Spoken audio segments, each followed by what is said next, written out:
آج ایک پیغام خواتین کے لیے، عورت کے لیے اس کا مرد صرف اس کا شوہر ہوتا ہے، باقی سب اس کے باپ، بھائی، بیٹے ہوتے ہیں، اور مرد وہی ہوتا ہے جو آپ کو نام دیتا ہے، عزت دیتا ہے، اولاد دیتا ہے۔ چاہے مرد غریب ہو لیکن وہ آپ کے تمام اخراجات پورے کرتا ہے، عزت کی دو وقت کی آپ کو روٹی دیتا ہے، آپ کے سر پر سایہ رکھتا ہے، ہر جگہ آپ کو پروٹیکٹ کرتا ہے۔ وہ آپ کا صرف شوہر ہوتا ہے، وہی آپ کا مرد ہوتا ہے۔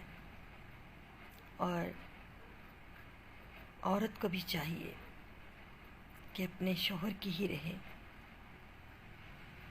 دنیا میں اور کوئی مرد اس کو اس طرح کی عزت نہیں دے سکتا۔ نبیوں میں فضیلت پائی ہمارے آقا محمد صلی اللہ علیہ وآلہ وسلم نے۔ موسیٰ سے پوچھے کوئی رتبے نبی کے، سو میں نے بھی کچھ کہا۔ زرکا سے پوچھے کوئی رتبے پتی کے، یہ بات بالکل سچ ہے، اسے جھٹلایا نہیں جا سکتا۔ شوہر شوہر ہی ہوتا ہے اور وہی آپ کا مرد ہوتا ہے، باقی سب ہمارے باپ، بھائی اور بیٹے ہیں۔ اللہ ہمیں نیک راہ پر چلائے، آمین۔